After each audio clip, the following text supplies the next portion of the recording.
కడప జిల్లా Proddatur arts college రోడ్డులోని ఓ ఇంట్లో చోరీ జరిగింది. వివరాల్లోకి వెళ్తే ప్రొద్దుటూరు పట్టణంలోని మార్ట్స్ కాలేజ్ నందు లెక్చరర్ గా పనిచేస్తున్న సంజీవ దైవకార్య నిమిత్తం కుటుంబంతో సహా ఆల్రగడ్డకు వెళ్లారు. ఎవరూ లేని సమయం చూసి దొంగలు తాళాలు పగలగొట్టి బీర్వాలోని 2 తులాల బంగారం, దాదాపు 40,000 రూపాయల డబ్బు చోరీ చేశారు. ఉదయం ఇంటి తలుపులు తెరిచి ఉండడం చూసిన ఇరుగు పొరుగు వారు సంజీవకు ఫోన్ చేసి విషయం చెప్పడంతో ఆయన ప్రొద్దుటూరుకు బయలుదేరి వచ్చారు. సమాచారం అందుకున్న పోలీసులు సంఘటన స్థలానికి చేరుకొని వివరాలు సేకరించే పనిలో పడ్డారు. పూర్తి వివరాలు తెలియాల్సి ఉంది.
నేను తాగలేక సార్ ఏం తాగలేదు సార్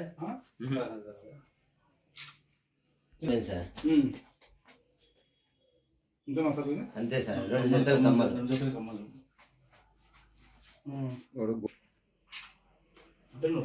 చూస్తా అంత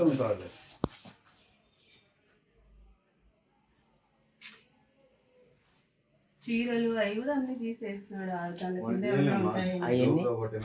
కింద ర్యాకులు తాళాలు ఉంటాయని చూసినాడు. అది ఏమంటే సార్ మేము ఇంతకుముందు వేరే ఊరికి పోయి ఆడ మర్చిపోయి వచ్చినాం.